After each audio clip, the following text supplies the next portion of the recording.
Bears, bears, bears, bears, bears, bears, bears, bears, bears, bears.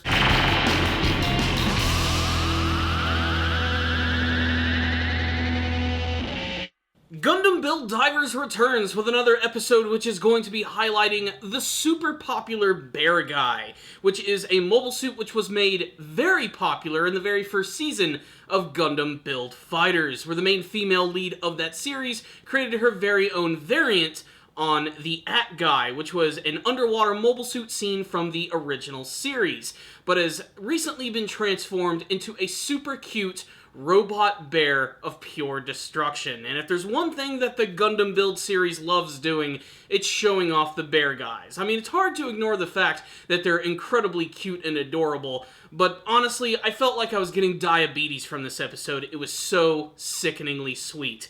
That being said, this episode was a lot of fun, and an episode which is definitely going to appeal to the most hardcore of Gundam fans. There was a reference in this episode that I really had to think about for a long time. It was a reference to a lost episode of the original Mobile Suit Gundam anime series, an episode which never actually made it to the States, or it was even a part of any official DVD sets. It's an episode that the creator of the Gundam series, Yoshiyuki Tomino, has basically considered one of his worst pieces of work. One of the worst episodes of the entire series. So for them to poke fun at it in this episode right here should immediately tell you that this is going to be a really goofy and fun episode. And initially, about 75% of the episode is just that. It's basically our characters going to a big Force festival where all the Force battlers get to go and have a good time, and there's always a theme around it. And the theme this time is going to be the Beargguy.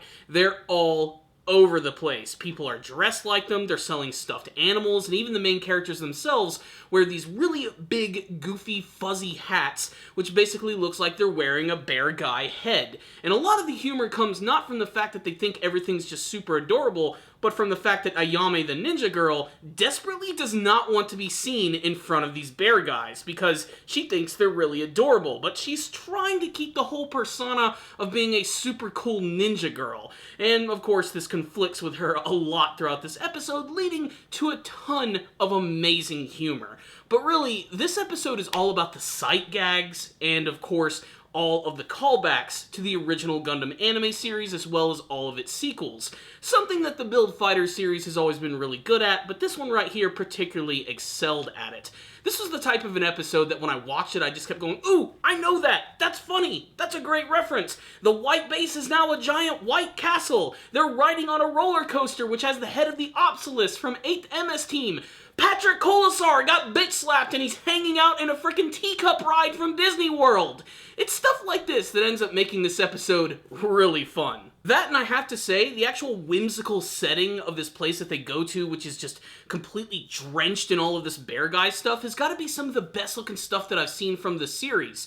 While everything else just kind of looks like a futuristic city and some forests, this literally feels like a completely different dimension, another sort of fantasy-esque world, and I really hope that we'll get to see a little bit more like this in the future. But again, most of this episode comes from the humor of seeing these characters interact with all of these goofy bears. What I also really love is the prospect of possibly seeing some more outlandish storylines like this in the future. Maggie lets them know that in these big Force festivals, there can be anything from sports competition to singing and even dancing. Big dance-offs with robots. You know you want to see that. I particularly loved this one shot where they were talking about a music competition where you have this one Zaku who's singing with a microphone and right next to him is a Gundam using a freaking guitar. That's like the coolest thing I've ever seen. However, this episode also does a great job of showcasing that after the big victory they had in the last episode against Rommel and his team, Riku and his friends are starting to get recognized by a lot of people, and they meet these two female battlers who go by the name of Kanari and Stia, and they're a part of this all-girls group which is called the Archangels, and they bring this up because, of course, they're going to end up fighting them at the end of this episode. The main shtick here is that they're going to have this big treasure hunting competition where they have to go around this world, and they have to find all of these clues clues, which is going to lead them to a secret prize. And all of these teams go out in their various gunpla searching for things, and they find these like little treasure chests that look like something out of The Legend of Zelda, and when they open up, a bear is going to come out and give them a clue. Now, a lot of this is played for laughs, but it's also an excuse to give us even more callbacks and homages to the classic series. And one of the clues that they end up finding, in particular Riku and Ayame, is they find a clue which is referencing the 15th episode of the original Mobile Suit Gundam. This is an episode which most Americans have probably never seen. I've actually managed to see it, but I had to look it up in order to view it. I saw it a couple of years ago, and honestly, I know exactly why the creator of the series didn't want people to see it. It's got some of the most off-model animation that I've seen from the entire franchise. Sometimes the face of the Gundam is completely elongated, sometimes the Zaku just looks completely way too skinny, and it also features some elements which are a little too outlandish for the series, which initially was trying to be a little more realistic in terms of what it was trying to pull off.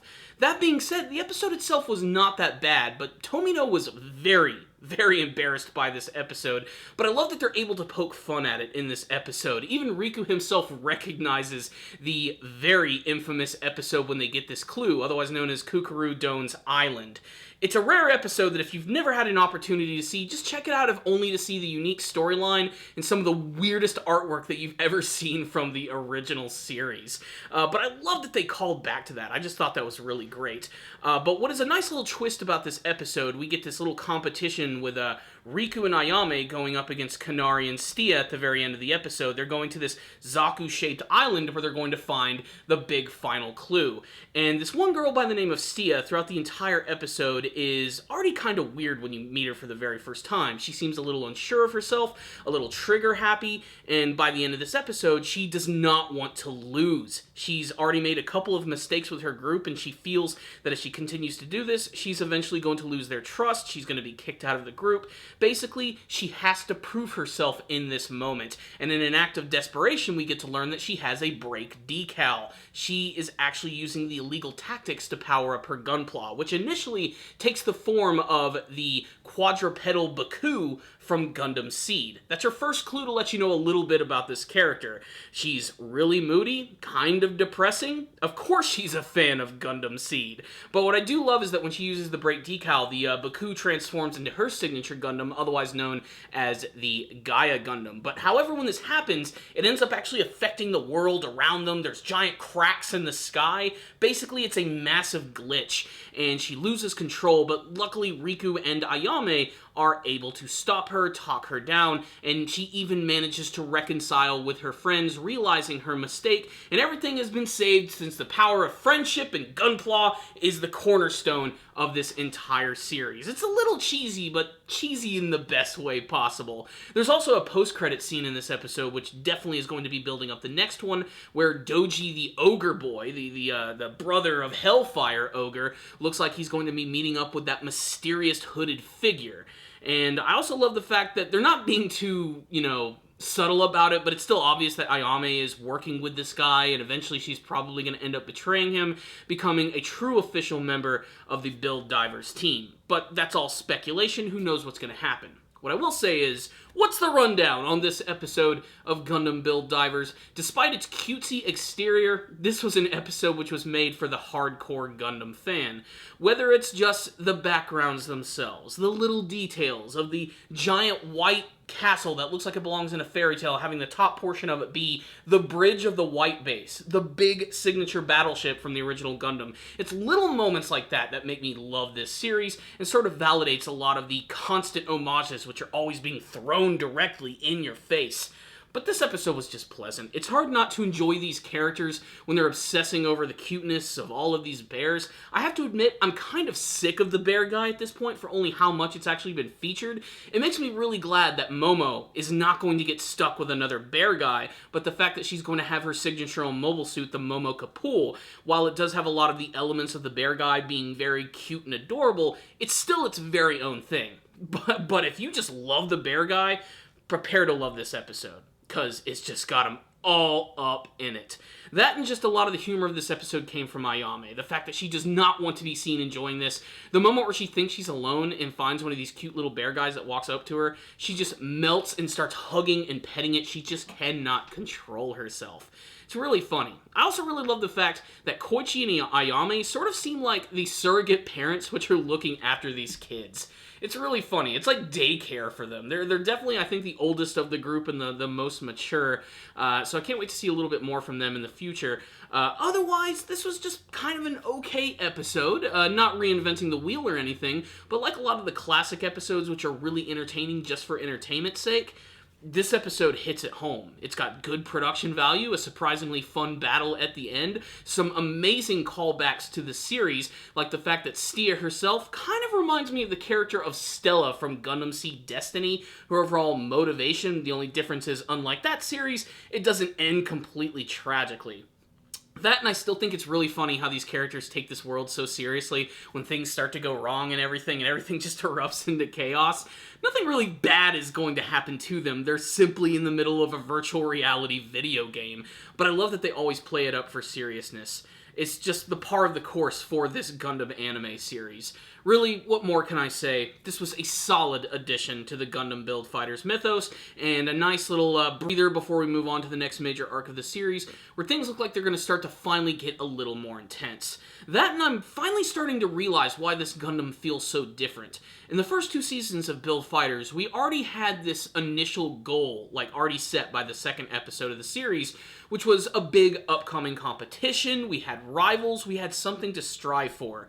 Gundam Build Divers is taking its time in introducing these characters to the world and not giving them a mission which is going to completely define the entire series.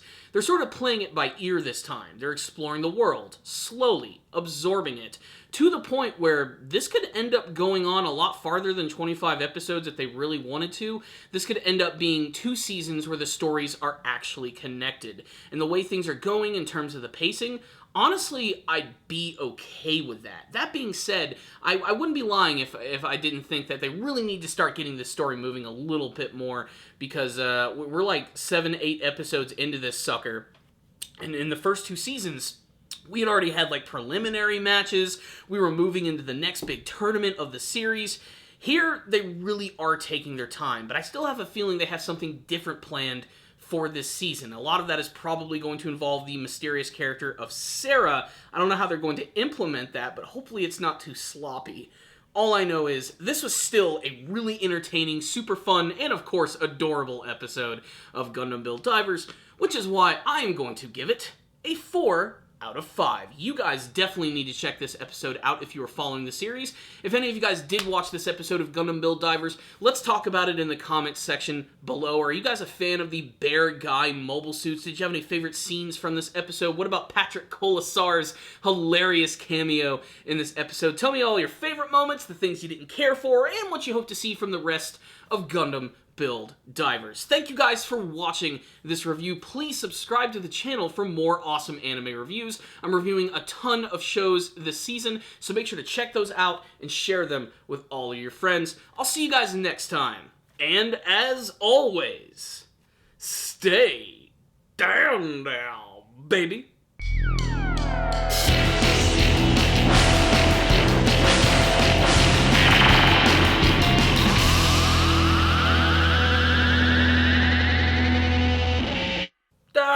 Bears.